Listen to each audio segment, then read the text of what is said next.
Salam, jumpa lagi bersama saya Nugroho Purwantoro dalam LM Insight yang kali ini akan membahas tentang bagaimana hubungan risiko iklim terhadap stabilitas sektor keuangan, khususnya dalam konteks region ASEAN.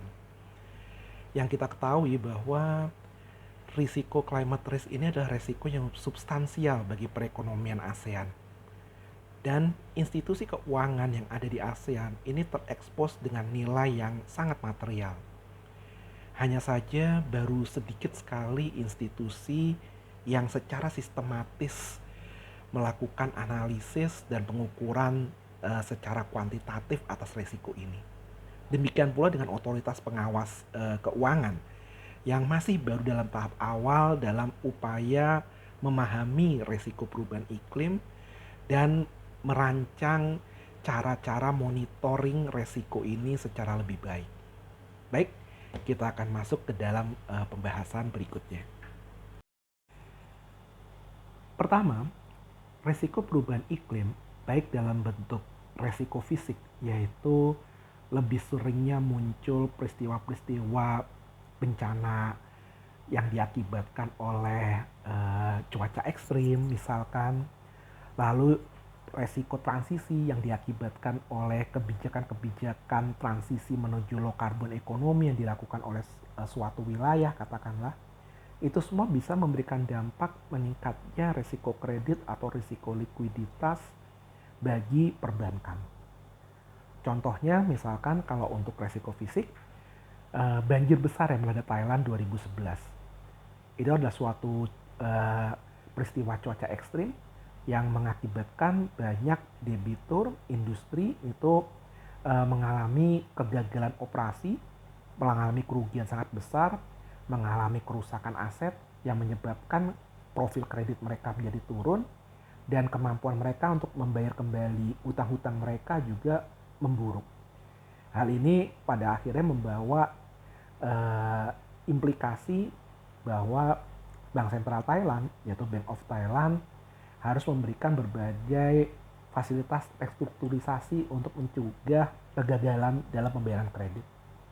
Memang ada asuransi, namun asuransi sendiri juga tidak cukup untuk mengcover kerugian yang muncul. Hanya sekitar 11 billion US dollar dari nilai total kerugian 46 billion dolar yang diperkirakan pada peristiwa tersebut. Sementara untuk resiko transisi ini terjadi menimpa Indonesia dan juga negara tetangga kita Malaysia akibat perubahan kebijakan yang dilakukan oleh Uni Eropa yang memutuskan untuk melakukan transisi atas biofuel mereka dari yang bersumber palm oil atau CPO menuju ke sumber lain yang mereka anggap lebih sustainable.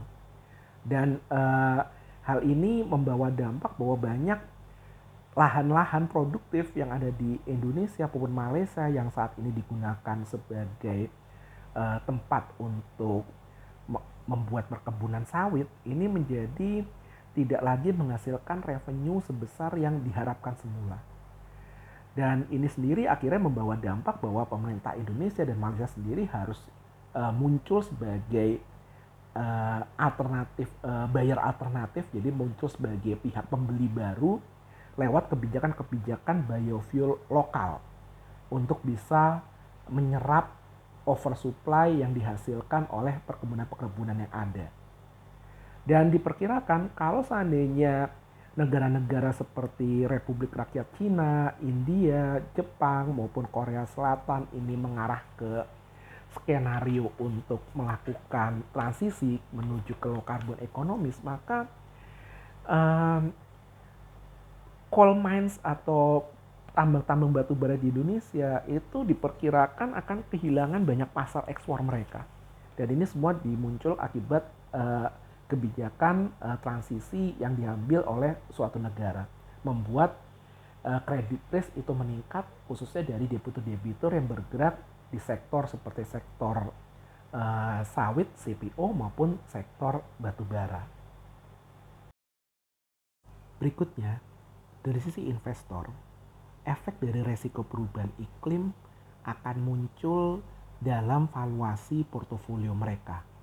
Hal ini bisa bersumber baik dari stranding aset, jadi aset yang sudah tidak lagi bisa digunakan untuk menghasilkan produksi atau menghasilkan revenue, atau dari repricing suatu aset, yaitu menurunnya nilai aset akibat kapasitas produksi mereka tidak lagi bisa dipergunakan sepenuhnya atau menjadi lebih mahal karena kebijakan transisi yang dilakukan di banyak pasar. Jadi resiko fisik atas perubahan iklim di wilayah Asia Tenggara ini dipandang akan lebih tinggi dibandingkan di wilayah Eropa atau Amerika Utara, yang menyebabkan tentu akan ada resiko terhadap banyak aset yang terletak di wilayah ini. Dan juga resiko kedua muncul dari betapa lambatnya kemajuan transisi model bisnis bagi banyak perusahaan di wilayah Asia Tenggara agar bisa mengarah ke praktek-praktek bisnis yang lebih sustainable. Jadi dari sekitar 1.000 perusahaan yang sudah berkomitmen untuk menetapkan science-based target guna mentransisikan proses bisnis mereka ke praktek yang low carbon, itu hanya 19 perusahaan yang berbasis di ASEAN. Bahkan dari 19 perusahaan ini, hanya 9 perusahaan saja yang benar-benar sudah menetapkan target secara kuantitatif. Berikutnya dari sisi asuransi ataupun reasuransi. Fakta bahwa Asia Tenggara adalah salah satu wilayah yang paling serius ancaman dari resiko iklim, khususnya terkait dengan resiko fisik, ini akan membawa dampak negatif bagi coverage asuransi di wilayah ini.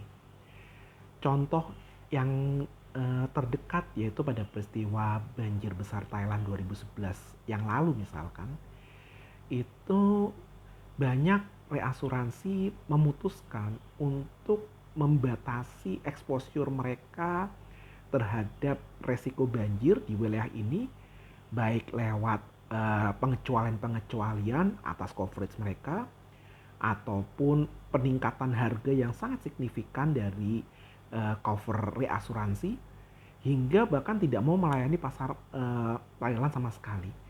Nah, tingginya biaya asuransi ataupun reasuransi terkait dengan resiko-resiko akibat dari perubahan iklim ini akan membawa dampak ketidakmampuan perusahaan untuk mendapatkan coverage yang sesuai, dan akan membawa implikasi bagi nilai aset mereka yang menjadi jaminan dari pinjaman-pinjaman mereka baik di bank maupun pada investor-investor di pasar finansial.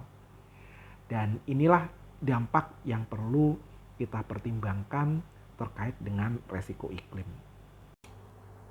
Jadi, secara keseluruhan resiko iklim memiliki dampak negatif yang signifikan bagi bank, investor, perusahaan asuransi, dan lembaga keuangan secara keseluruhan. Seberapa besar dampak yang akan muncul, ini akan tergantung kepada besarnya tingkat resiko fisik yang mungkin akan termanifestasi di masa datang seandainya kita tidak melakukan langkah mitigasi dan adaptasi dari sekarang, dan juga pada seberapa cepat tuntutan melakukan transisi menuju perekonomian low carbon yang akan menimbulkan transition risk bagi beberapa industri yang tentu harus perlu ditangani dari sekarang. Demikian yang dapat kita sharing pada LM Insight kali ini. Sampai jumpa pada kesempatan yang akan datang, dan jika ingin mempelajari lebih lanjut, silakan dapat melihat pada daftar bacaan yang kami lampirkan sebagai berikut. Terima kasih. Salam